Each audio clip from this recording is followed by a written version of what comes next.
आज का श्लोक है चौथे अध्याय का दूसरा श्लोक, अध्याय 4, श्लोक नंबर 2।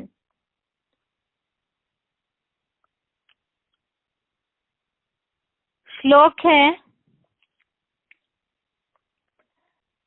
एवं परंपरा प्राप्तम इमं राजर्षयो विदु स काले नेह महता योगो नष्टः परंतप। श्लोक दोबारा। एवं परंपरा प्राप्तम इमं राजर्षयो विदु स काले नेह महता योगो नष्टः परंतप। संधि विच्छेद श्लोक का। एवं परंपरा प्राप्तम इमं राजर्षयः विदु स कालेन इह महता योगः नष्टः परंतप। संधि विच्छेद दोबारा। एवं परंपरा प्राप्तम इमं राजर्षयः विदु स कालेन इह महता योगः नष्टः परंतप। शब्दों का अर्थ है एवं अर्थात इस प्रकार, परंपरा अर्थात परंपरा से, प्राप्तम अर्थात प्राप्त, इमं अर्थात इसको, राजर्षयः अर्थात राजर्षियों ने, विदु अर्थात जाना, परंतप अर्थात हे शत्रुतापक, स अर्थात वह, योगः अर्थात योग, महता अर्थात लंबे, कालेन अर्थात काल से, इह अर्थात यहाँ, नष्टः अर्थात नष्ट हो गया। शब्दों का अर्थ दोबारा। एवं अर्थात इस प्रकार, परंपरा अर्थात परंपरा से, प्राप्तम अर्थात प्राप्त, इमं अर्थात इसको, राजर्षयः अर्थात राजर्षियों ने, विदु अर्थात जाना, परंतप अर्थात हे शत्रुतापक, स अर्थात वह, योगः अर्थात योग, महता अर्थात लंबे, कालेन अर्थात काल से, इह अर्थात यहाँ, नष्टः अर्थात नष्ट हो गया। श्लोक का अर्थ है इस प्रकार परंपरा से प्राप्त इसको राजर्षियों ने जाना, हे शत्रुतापक वह योग लंबे काल से यहाँ नष्ट हो गया।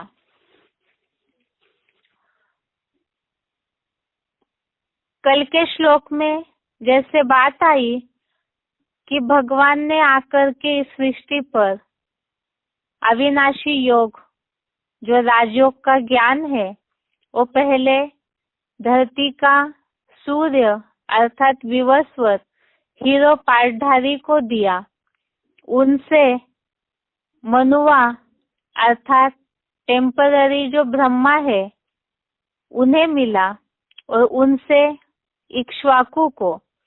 इस तरह से परंपरा से यह राजयोग का ज्ञान ट्रांसफर होते रहा।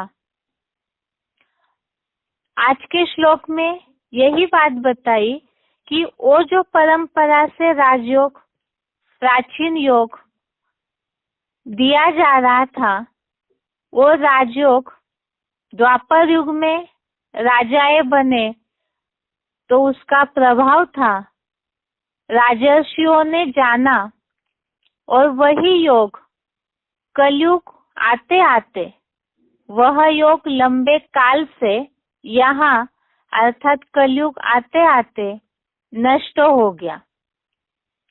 एक बार इसे क्लैरिफिकेशन सहित भी देखते हैं अर्थ को। इस प्रकार परंपरा से प्राप्त इस अर्थात प्राचीन योग को विक्रमादित्य दाढ़ी मूंछ वाले विकारी राजर्षियों ने द्वापर में जाना। हे शत्रुतापक, वह योग लंबे अर्थात 2500 वर्षीय विदेशी विधर्मी और हिंसक दैत्यों के द्वापर युगी काल से ही यहाँ पापी कलयुग में पूरा नष्ट हो गया। भगवान ने आकर के जो प्राचीन योग अर्थात राजयोग की पढ़ाई है, तो वो सबसे पहले सूर्य, उसके बाद चंद्रमा, उसके बाद नंबरवार सितारों को मिलता है। द्वापर युग में राजाएं बने अर्थात तब भी कुछ अस्तित्व उसका था, लेकिन जैसे यहाँ श्लोक में बताया कि वह योग लंबे अर्थात 2500 वर्षीय, जैसे ही विदेशी विधर्मियों का द्वापर युग में स्थापना हुई, शुरुआत हुई विधर्मियों की, तब से ही द्वापर युगी काल से ही उतरती कला में ये राजयोग का ज्ञान कलयुग आते आते पूरा नष्ट हो गया। विक्रमादित्य जैसे राजर्षियों ने जाना अर्थात द्वापर की शुरुआत में राजाई थी, लेकिन कलयुग आते आते वो पूरी तरह से नष्ट हो जाता है। इसका प्रूफ या इसका प्रभाव इस दुनिया पर दिखना चाहिए। और जिस बात को समझाने के लिए ही नीचे नोट के रूप में कुछ बातें लिखी है, उसे भी देखते हैं। पहले संगमी शूटिंग में ब्रह्मर्षियों ने, फिर देवर्षियों ने और अंत में द्वैतवादी द्वापुर से विक्रमादित्य जैसे राजर्षियों ने जाना है। अभी राजयोगी सदा स्वाधीन राजाओं का राज्य है या सदा पराधीन प्रजातंत्र राज्य है? इसका उत्तर भी दिया, पराधीन भिखमंगों का। राजाएं जब तक थे तब तक राजसत्ता एक राजा ही चलाते थे, राज्य को संभालते थे अकेले ही, मंत्रियों के द्वारा कारोबार संभलवाते थे। लेकिन जैसे ही ये राजों के द्वारा बने हुए राजाओं की राजाई नष्ट होते गई विदेशी विधर्मियों के प्रभाव से, उसका प्रभाव कलयुग के अंतिम समय में ये पूरी तरह नष्ट हुआ और प्रजा के ऊपर प्रजा का, जो मुरलियों में शिव बाबा बोलते हैं, अनलॉफुल अनराइटियस राज्य शुरू हो जाता है। अर्थात ही प्रजा का जो राज्य है, प्रजातंत्र राज्य है, उसमें कंट्रोलिंग एक हाथ में न होने के कारण अनेक हाथों में प्रजा के द्वारा बनाए हुए अनेक मुखों के द्वारा, अनेक बुद्धियों के द्वारा, 10 सिरों के द्वारा वो राज्य चलता है, जिसके कारण ही राजाओं के समय की संपन्नता नष्ट होकर पराधीन भिखमंगों का राज्य शुरू होता है, अर्थात प्रजा का राज्य शुरू होता है, जिसका असर ही लोन लेना, अकाल, गरीबी, यही प्रजातंत्र राज्य का प्रभाव है। और श्लोक में जो बात आई है कि यहाँ पापी कलयुग में यह राजयोग पूरा नष्ट हुआ है, और उसका ही प्रूफ है प्रजातंत्र राज्य। ये दोनों श्लोक, पहला और दूसरा, इसी हिसाब से है कि भगवान आकर के इस सृष्टि पर राजयोग की पढ़ाई का ज्ञान देते हैं। बहुतों को, गीता पाठी जो भी है, वो इन श्लोकों को जानते तो है कि इस तरह भगवान ने विवस्वत को ज्ञान दिया, मनुआ को दिया, लेकिन वो ये समझते हैं कि ये कोई पुरातन काल की, कोई अलग समय की बात होगी। लेकिन यहाँ जो बात आई है श्लोक में, यह प्रूफ है, यहाँ यह योग नष्ट हो गया है। यहाँ अर्थात भगवान जिस समय भगवत गीता का ज्ञान नर अर्जुन को दे रहे हैं, तो उस समय की, वर्तमान समय की बात भगवान अर्जुन को बता रहे हैं कि यहाँ अर्थात कलयुग के समय में यह राजयोग का ज्ञान नष्ट हो गया है। तो यही प्रूफ है, क्योंकि दुनिया में तो लोग समझते हैं द्वापर युग में गीता ज्ञान दिया, लेकिन द्वापर की शुरुआत में जैसे विक्रमादित्य राजा थे, लेकिन कलयुग में तो राजाई का नामो निशानी नष्ट हो जाता है। तो यही यहाँ पहले ब्रह्मर्षियों ने, फिर देवर्षियों ने जाना, अर्थात सबसे पहले भगवान आकर विवस्वत, ज्ञान सूर्य अर्थात प्रजापिता ब्रह्मा, उसके बाद सेकंड नंबर ब्रह्मा, उनके बाद नंबरवार जो उतरती कला वाले देवताएं हैं, उन्होंने जाना। इस तरह से ये राजयोग की परंपरा का लिंक बताया है, और कलयुग आते आते प्रजातंत्र राज्य। भगवान आकर राजयोग की शिक्षा देते हैं, इसी के बारे में भगवत गीता में ही श्लोक आया है।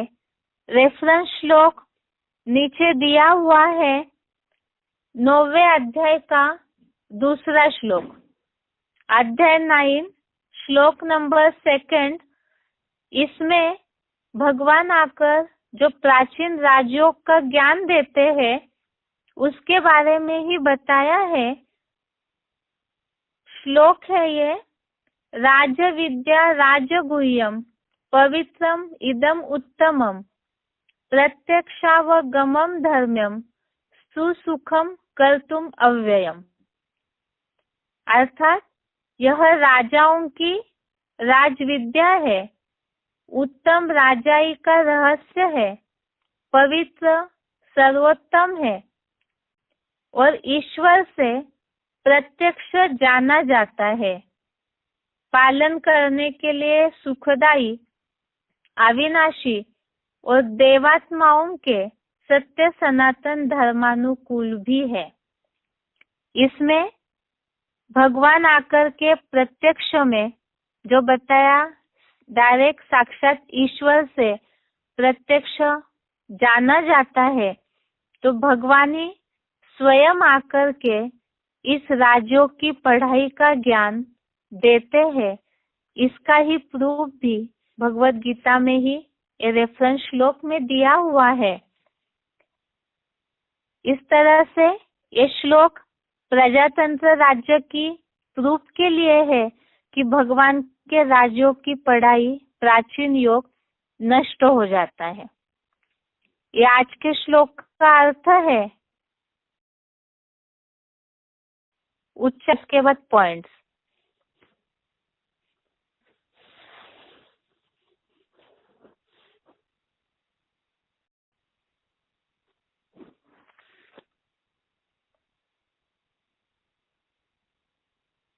एवं परंपरा प्राप्तं किमनुराजर्षयो विदुः सकारेणेह महता योगो नष्टः परन्तप। इस प्रकार परंपरा से प्राप्त इस प्राचीन योग को विक्रमादित्यादि दारी नजर्षि ना। हे शत्रु शापक, वह योग लंबे 2500 वर्षीय विदेशी और विधर्मी द्वैतवादी दैत्यों के द्वापरयुगी काल से ही यहाँ पापी कलयुग में पूरा नष्ट हो गया। पहले संगमी शूटिंग में ब्रह्मर्षियों ने, फिर देवर्षियों ने और अंत में द्वैतवादी द्वापुर से विक्रमादित्य जैसे राजर्षियों ने जाना है।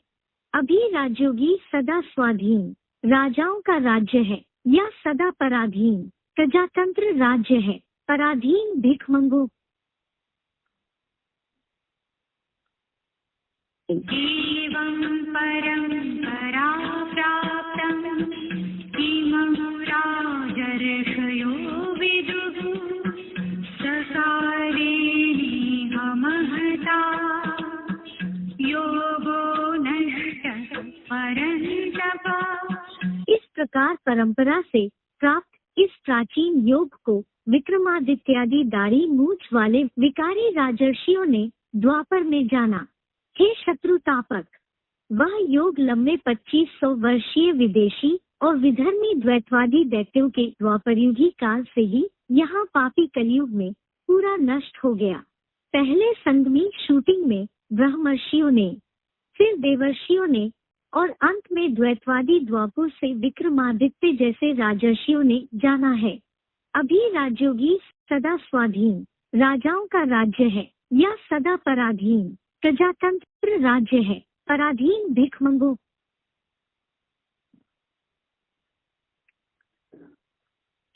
श्लोक से संबंधित पॉइंट्स है। सिलेक्टेड पॉइंट का नंबर है 775। Selected point number 775।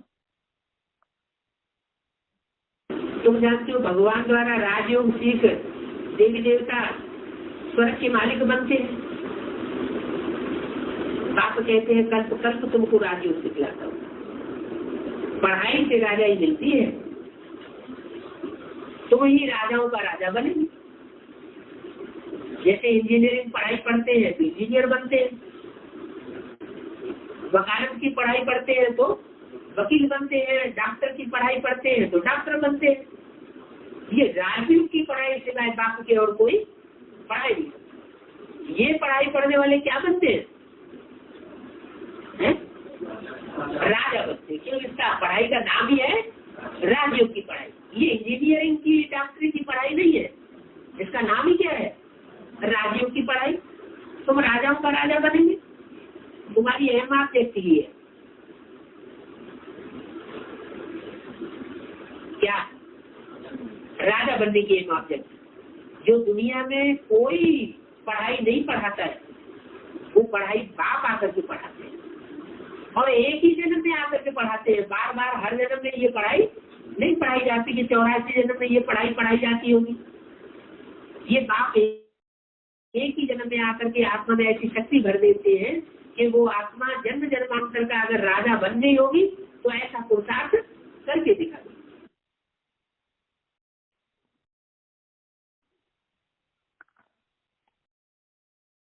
नंबर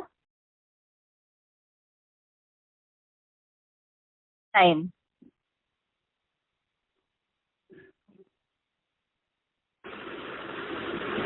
राजाई तो साफ खत्म हो जानी है।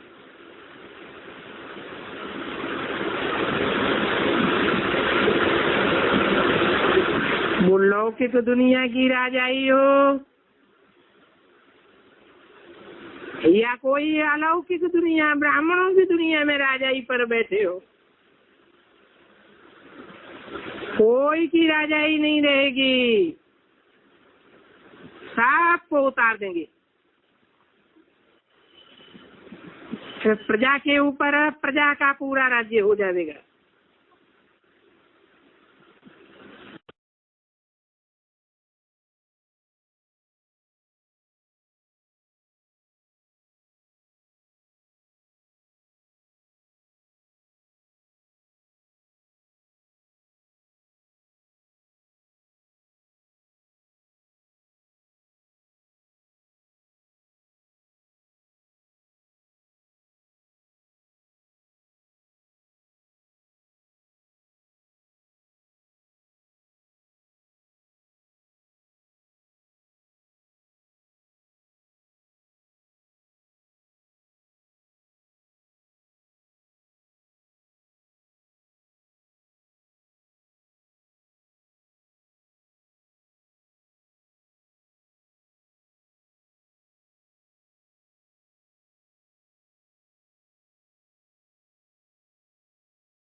और ये अब तो कैसा हुआ सुराज, और मक्खी मच्छी बाढ़ भगाए, चूहों के बिल बंद कराए, वाह रे अब तो कैसा हुआ रे, सत्यानाश मार दिया। अरे मच्छरों को, मक्खियों को मारने से उनकी संख्या बढ़ रही है या घट रही है? बढ़ रही है ना।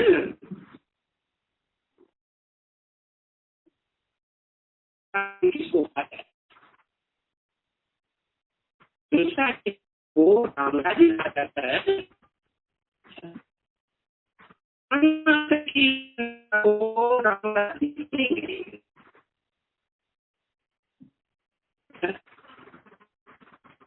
वो क्या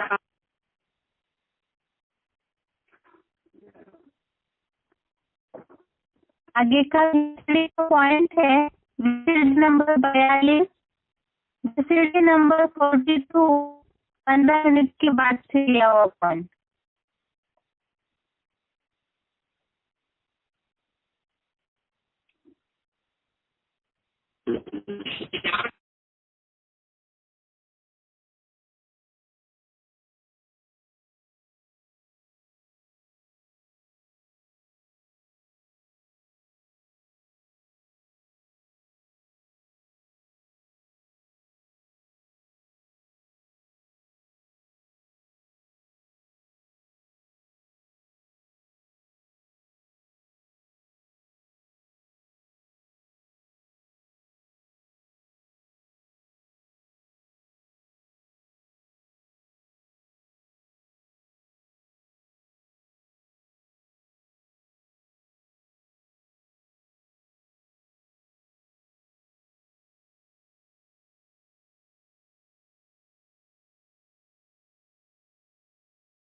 जैसे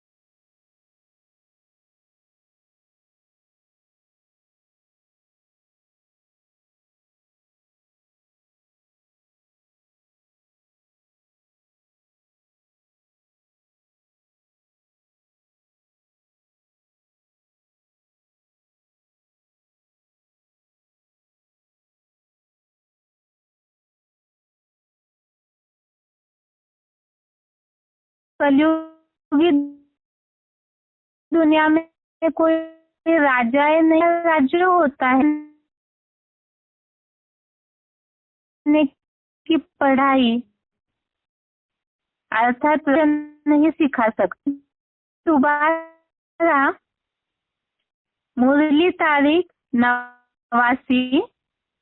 यह जरूर परमात्मा ही सिखाते हैं ना। राजा तो कोई है नहीं जो राजयोग सीख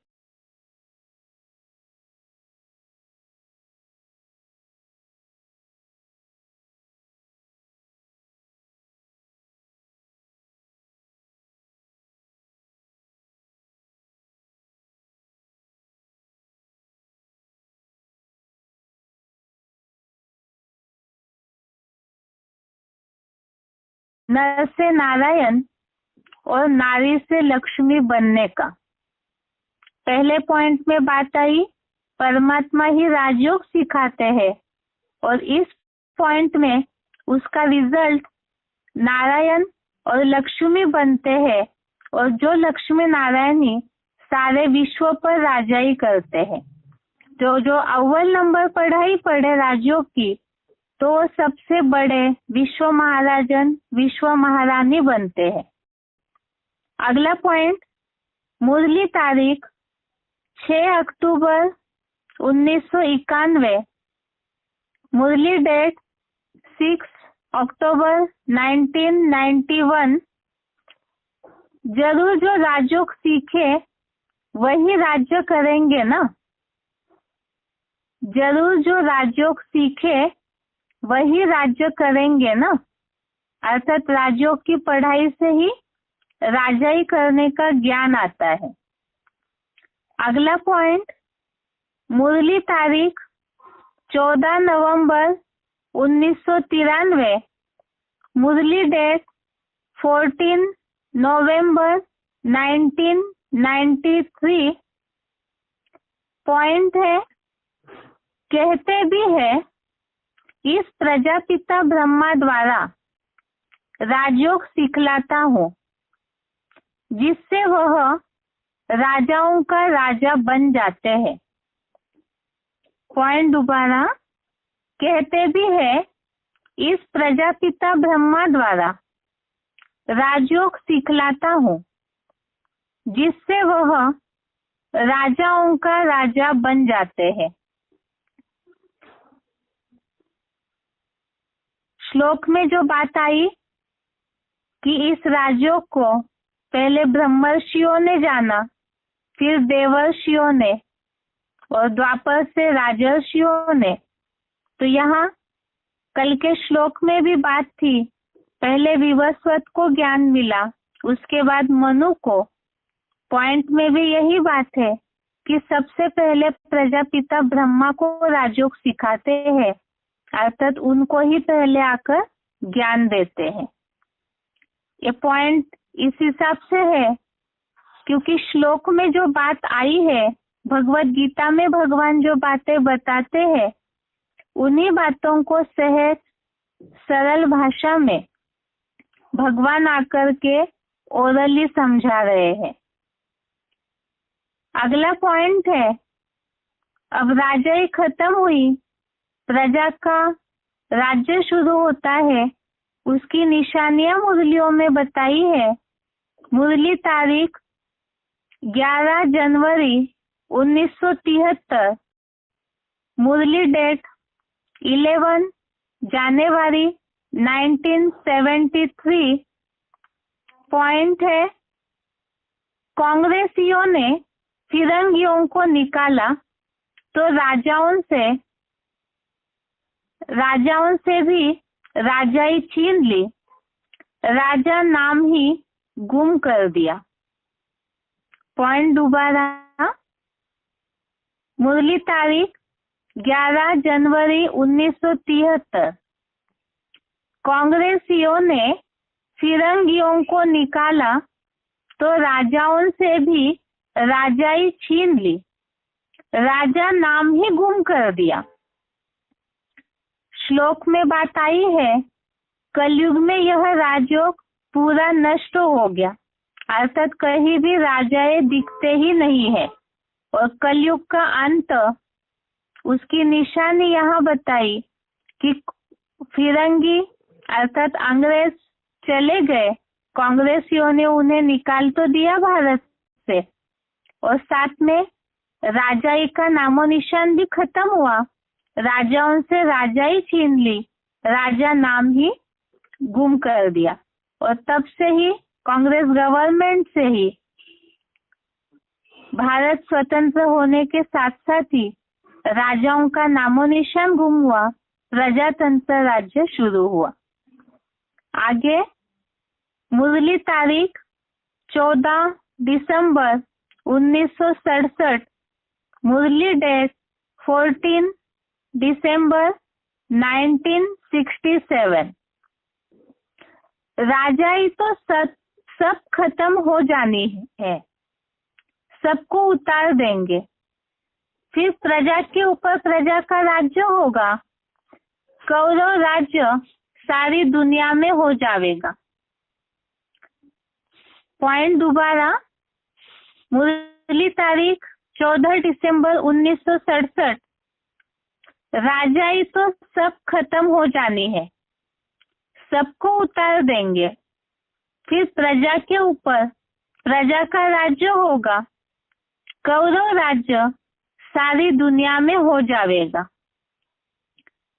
जैसे कांग्रेसियों ने राजाई छीन ली, राजाई का नाम गुम कर दिया, उसके आगे बताया कि राजाई इतनी खत्म होगी कि प्रजा के ऊपर प्रजा का राज्य सारी दुनिया में ही कौरव राज्य फैल जाएगा, अर्थात प्रजा के ऊपर प्रजा का प्रजातंत्र राज्य फैलेगा, तो राजाई का नामो निशान पूरी तरह मिटने की निशानी बताई। और आगे, एक प्रजातंत्र राज्य पराधीन है, श्लोक में जो बात आई भिकमंगों का राज्य है, उसके लिए मुरली में शिव बाबा ने बताया है, मुरली तारीख 2 जून 1973, मुरली डेट 2 जून 1973। पॉइंट, अभी देखो प्रजा साहूकार है, गवर्नमेंट कंगाल है, लोन लेती है। प्रजातंत्र राज्य में पराधीनता, भीख मांगना पड़ता है, उसकी निशानी, क्योंकि अनेक हाथों में सत्ता बटी तो उससे ही गवर्नमेंट कंगाल हो जाती है, अनेक मतों के, अनेक सिरों के कारण। उसकी निशानी पॉइंट में बताई, मुरली तारीख 2 जून 1973। अभी देखो प्रजा साहूकार है, गवर्नमेंट कंगाल है, लोन लेती है। इसके साथ साथ आज का श्लोक पूरा होता है। आगे बेसिक कोर्स।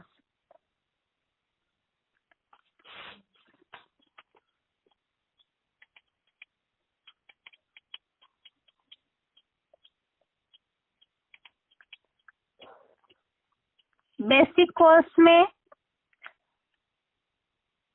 कल हमने समझा था कि महाविनाश के समय भगवान को पहचान कर जो जैसी पढ़ाई पढ़ते हैं उसी अनुसार उनके आत्मा में वो रिकॉर्डिंग हो जाती है, और उसके बाद महाविनाश में जिन्होंने सही रीति भगवान के ज्ञान को धारण नहीं किया वो सब परमधाम जाएंगे। अब प्रश्न है कि जब भगवान के ज्ञान को पूरा धारण नहीं किया, उनके पाप कर्म रह गए होंगे, तो फिर वो आत्माएं क्या उसी अवस्था में परमधाम जाएंगी? तो नहीं। उन्होंने जितना ज्ञान से अपने आप को बनाया, उसके बाद जो अधूरी अवस्था है, तो एटॉमिक विस्फोट के विनाश में ऐसी कमजोर आत्माओं के पाप जो तड़प करके महाविनाश में तड़पेंगे, त्राही त्राही होगी, तो उसी में ही उनके वो पाप नष्ट होते हैं और वो सब आत्माएं परमधाम वापिस जाती है। कल जैसे समझा कि जिन्होंने सात्विक गुणों का देवता बनने का पुरुषार्थ किया है, पूरी तरह भगवान के ज्ञान को धारण किया, वो सतोगुणी लोग सात्विक लोक, निर्मल लोक में जाते हैं। भगवत गीता में इन सब बातों का उल्लेख आया है। सतोगुणी, सत्वगुणी निर्मल लोक को पाते हैं, लेकिन गीता पाठी इस बात को नहीं समझ पाए कि आखिर वो कौन से समय की बात है। यदि केवल गीता पढ़ने मात्र से ही सत्वगुण आ जाता तो ऐसे दुनिया में लोग दिखने में आने चाहिए, लेकिन यहाँ भगवान के ज्ञान को सही रीति जीवन में धारण करके ज्ञान प्रकाश को अपने जीवन में जितना धारण करके सत्व गुणी बन जाते हैं, तो वही आत्माएं विनाश के बाद आत्मा को यहाँ बना लिया ज्ञान की रोशनी से भरपूर, वही विनाश के बाद सतयुग में निर्मल लोक में जाते हैं। और जो अधूरी पढ़ाई पढ़े होंगे तो उनकी निशानी जो राजसी और तामसी है, उनकी निशानी वे द्वापर और कलयुग की नारकीय सृष्टि में ही उतरेंगे। इसका प्रूफ भगवत गीता में इसका उल्लेख आया है। 14वें अध्याय का 15वां श्लोक, अध्याय 14 श्लोक नंबर 15। श्लोक है, रजसी प्रलयम गत्वा कर्म संगीषु जायते तथा प्रलीनः तमसि मूढ़ योनिषु जायते। अर्थात रजोगुणी स्थिति में प्रलयकालीन महामृत्यु को पाकर कर्मों से लगाव वालों में उत्पन्न होता है, उसी प्रकार तमोगुणी में महामृत्यु प्राप्त हुआ मूढ़मति के राक्षसों में पैदा होता है। अर्थात उनकी आत्मा में वैसे ही रिकॉर्डिंग भर गई, राजसी तक ही थम गए या कोई तामसी तक ही थम गए, तो ऐसी आत्माएं परम धाम से अगले कल्प में जब उतरेंगे तो उसी युग में उसी समय में ही जन्म लेते हैं। जैसे राजसी वालों की निशानी बताई है, हमने पहले भी देखा, रजोगुण अर्थात देहभान, देहभान से विकार और विकारों से कर्मों की शुरुआत हुई, पेट के धंधे धोरी में बुद्धि गई तो कर्म बंधन की शुरुआत होती है। और ऐसी आत्माएं उन्हीं बातों में आसक्त होने के कारण ज्ञान की उस सत्वगुणी अवस्था तक पहुंच भी नहीं पाते और अनुभव भी नहीं कर पाते। ऐसे ही मूढ़ योनि मूढ़ता का जन्म, अज्ञानता के बारे में और एक उल्लेख आया है भगवत गीता में ही, 16वें अध्याय का 20वां श्लोक, अध्याय 16 श्लोक नंबर 20। श्लोक है, आसुरीम योनिम आपन्ना मूढ़ा जन्मनि जन्मनि माम अप्राप्य एव कौन्तेय ततो यान्ति अधमाम गति। अर्थात, हे कुंती पुत्र, जन्म जन्म आसुरी योनि को प्राप्त हुए मूर्ख लोग मुझको न पाकर वहां से अधम गति ही पाते हैं। अर्थात ही मूढ़ योनि अर्थात मूढ़ता वाला जन्म, मूढ़मती होना, ये तो हमने बेसिक कोर्स इतने लंबे समय से सुनते सुनते समझा है कि मूढ़ योनि अर्थात कोई ऐसे जानवर जैसे बनने की बात नहीं है, आसुरी गुण स्वभाव संस्कारों को धारण करने की बात है। अर्थात ही ऐसी जो आत्माएं तमोगुणी है, अज्ञान अंधकार जिनके मन बुद्धि में भरा हुआ है, तो वो चलन उनकी जानवर जैसी रहती है, आसुरों जैसी रहती है। कोई ऐसा जानवरियत वाला जन्म की बात नहीं, चलन की बात है। चेहरा ऐसा जानवरों वाला, असुरों वाला, इसकी बात नहीं, कर्मों की बात है। तो ऐसी आत्माएं मूढ़ योनि में, मूढ़ा जन्मनि जन्मनि अर्थात कलयुग में ही वो मूढ़ योनि में ही जाते हैं। वो अपने समय पर ही इस सृष्टि पर उतरेंगे। भगवान के डायरेक्टर के सामने जिन्होंने अपनी आत्मा में जैसे रिकॉर्डिंग की, वे उसी लोक में पहुंचते हैं।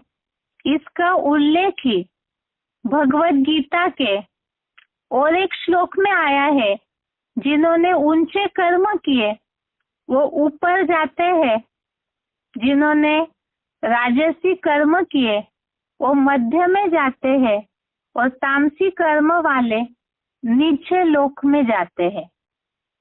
जैसे दुनिया में कहते हैं देवताएं ऊपर रहते हैं, वास्तव में ऊपर की बात नहीं, यहाँ पर ऊंची स्टेज में जाने की बात है। भगवत गीता में इसके लिए ही और एक श्लोक आया है कि ऐसे गुण वाले, सतोगुण वाले ऊंचे लोक में, ऊपर के लोक में जाते हैं, राजसी गुण वाले मध्यम लोक में जाते हैं और तामसी गुण वाले नीचे लोक में जाते हैं। इसके लिए ही श्लोक है,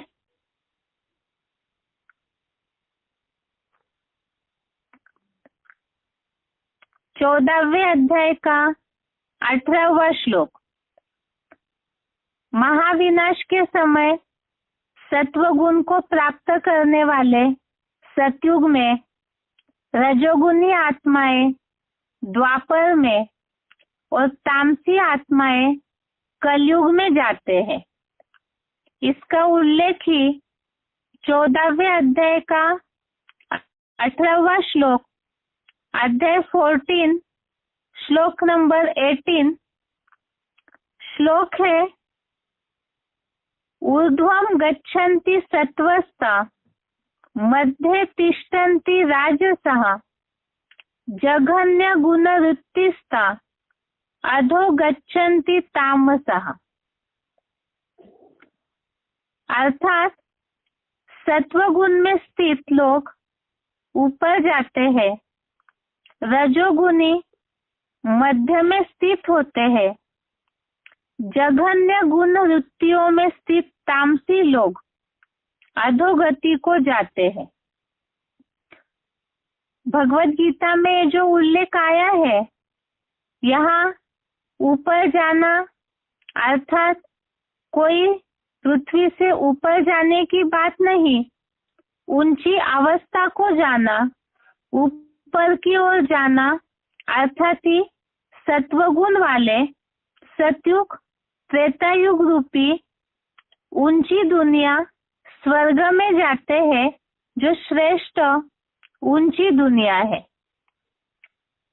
और राजसी गुण वाले मध्य में जाते हैं, अर्थात ही सतयुग त्रेतायुग के मुकाबले द्वापर युग मध्यम दुनिया हो गई, तो ये मध्यम लोक हो गया।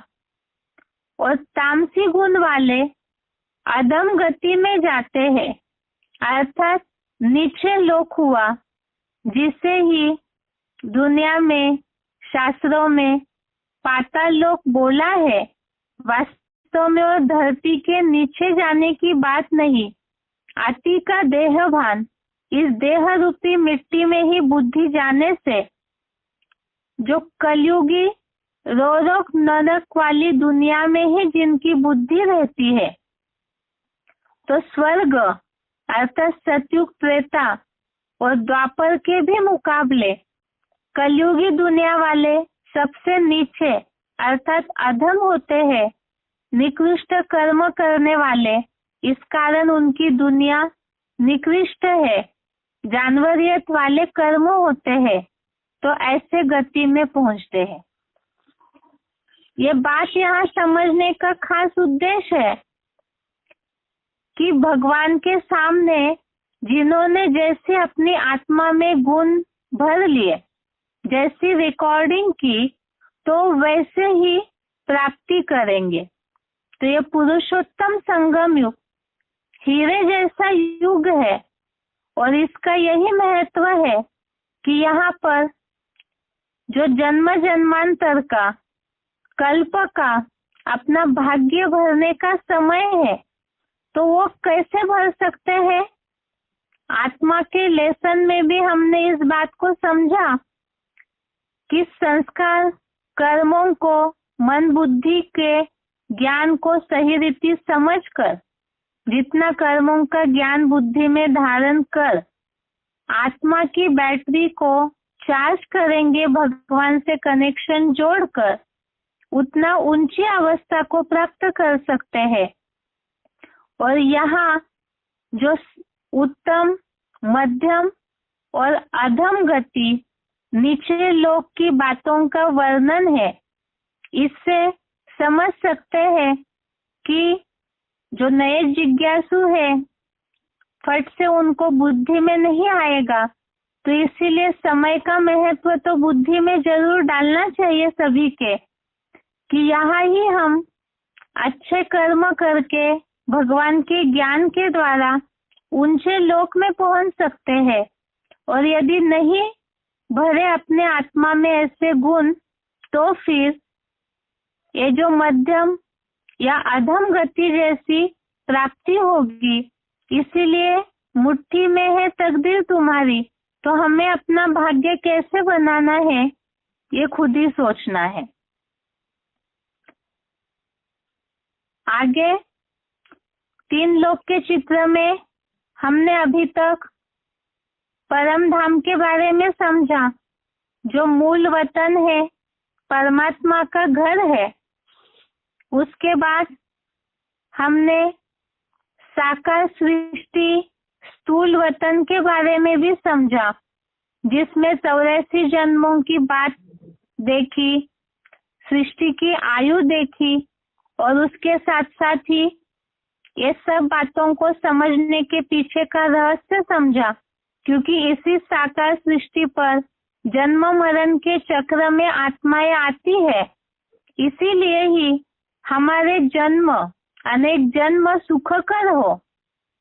कल्प में, आगे के कल्प में आने के लिए हमारी आत्मा इतनी संपन्न और कला संपन्न बनने के लिए ही ज्ञान योग की धारणा की आवश्यकता का महत्व भगवत गीता के श्लोकों के द्वारा भी हमने समझाया जिज्ञासुओं को। अभी बात है कि इससे भी ये जो अवस्था है, सत्वगुणी अवस्था को पाना है, तो उसमें भी कोई स्टेप होगी। 3 लोक के चित्र में एक टॉपिक रह गया जो है सूक्ष्म वतन का।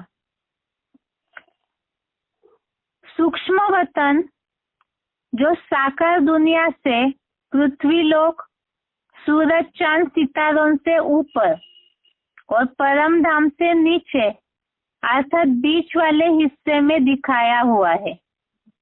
चित्र में दिखने में आता है जो 3 लोक का चित्र है, उसमें सूक्ष्म वतन सूक्ष्म लोक के रूप में 3 पुरियों में ब्रह्मा, विष्णु और शंकर को दिखाया गया है।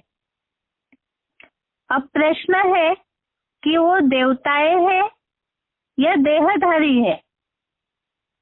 जिस तरह से सूक्ष्म वतन में ब्रह्मा, विष्णु, शंकर को दिखाया है, अब इतना लंबा 3 लोक का चित्र समझा हमने, इसमें ये बात तो क्लियर हुई कि इस पृथ्वी से ऊपर कोई सृष्टि संभव ही नहीं है। जब सृष्टि संभव नहीं है, फिर सूक्ष्म वतन में जो ब्रह्मा, विष्णु, शंकर को दिखाया है, उनके आकारी शरीर दिखाए हैं, प्रकाशमय लाइट वाले शरीर दिखने में आते हैं, तो वो क्या चीज है? इसे समझने के लिए पहले तो हमें सूक्ष्म वतन आखिर है क्या, इसे समझना होगा। सूक्ष्म वतन ये कोई स्थान नहीं है, ये बुद्धि की स्टेज की बात है। बुद्धि से समझना होगा कि बुद्धि की स्टेज की बात कैसे है, क्योंकि ये तो हमने पहले अच्छे से समझा कि पृथ्वी से ऊपर कोई जीवन संभव नहीं है, तो अलग से कोई देवताओं का लोक ऊपर नहीं होता है। लेकिन चित्र में ब्रह्मा, विष्णु, शंकर को दिखाया है, उसका कारण सूक्ष्म वतन को समझने से क्लियर होगा। सूक्ष्म वतन ये बुद्धि की स्टेज की बात है। सूक्ष्म वतन अर्थात ही सूक्ष्म लोक। सूक्ष्म लोक अर्थात ही मन बुद्धि की सूक्ष्म स्टेज। शब्द में ही अर्थ समाया है। जहाँ हमने स्थूल समझा तो समझ में आया और दिखने वाली चीजें है, स्थूल है, तो शब्द में उसका अर्थ है। तो सूक्ष्म अर्थात ही ये आंखों से दिखने वाली चीज नहीं है, अति सूक्ष्म महीन चीज जो मन बुद्धि से ही समझी जा सकती है और मन बुद्धि की स्टेज से ही इसे अनुभव किया जा सकता है, अर्थात ही साकारी दुनिया से ऊंची स्टेज। जैसे सूक्ष्म वतन को स्थूल वतन से ऊपर दिखाया है। स्थूल वतन अर्थात देहधारियों की दुनिया।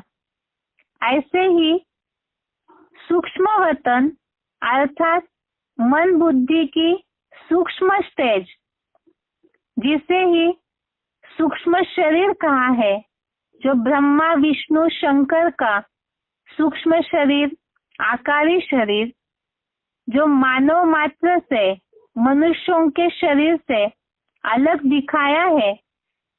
अभी तक हमने समझा सूक्ष्म वतन अर्थात बुद्धि की स्टेज है, तो मन बुद्धि के द्वारा, मन बुद्धि की सूक्ष्म स्टेज के द्वारा ये सूक्ष्म शरीर बनता है।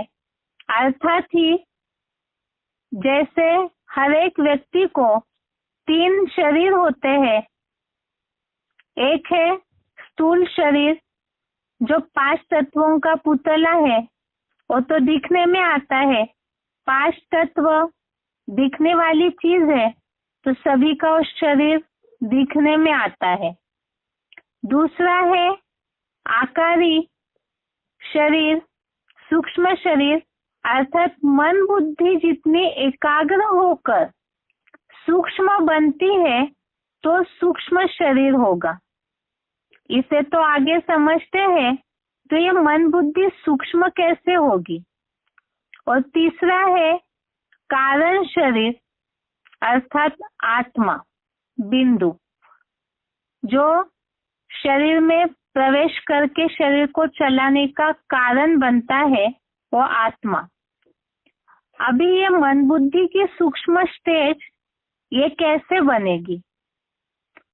क्योंकि ये बीच वाली स्टेज दिखाई है परम धाम से नीचे, तो परम धाम जाने का पहुंचने का रास्ता है बीच में सूक्ष्म वतन।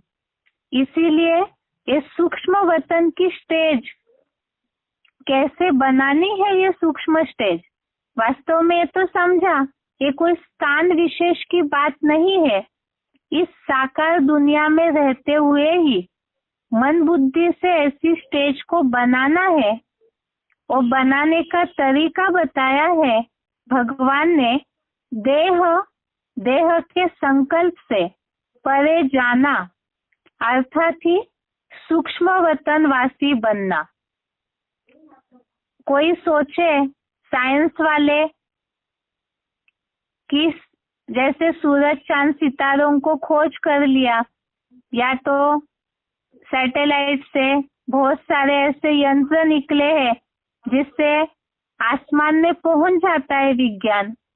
लेकिन ये सूक्ष्म वतन ऐसी चीज है, जब तक स्थूल शरीर के भान से न निकले मन बुद्धि, तब तक ये सूक्ष्म वतन की स्थिति अनुभव नहीं हो सकती। क्योंकि जहाँ आत्मा की अर्थात ही मन बुद्धि की पहुंच है, वहाँ स्थूल चीजों की, इस भौतिक दुनिया के कोई भी साधनों की पहुंच हो ही नहीं सकती। ये 5 तत्वों से परे के स्टेज की बात है।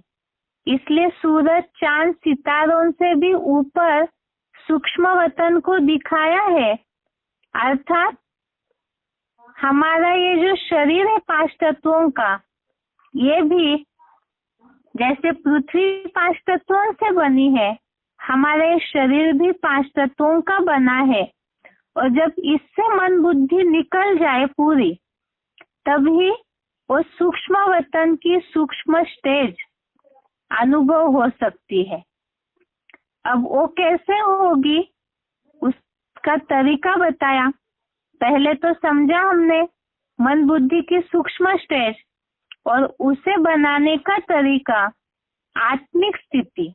आत्मा सूक्ष्म है और आत्मा की स्थिति में मन बुद्धि जितनी एकाग्र होगी, मनन चिंतन मंथन में, ज्ञान के मनन चिंतन में जितना पक्के होंगे शरीर रहते हुए भी, तो वही सूक्ष्म स्टेज को पकड़ सकते हैं।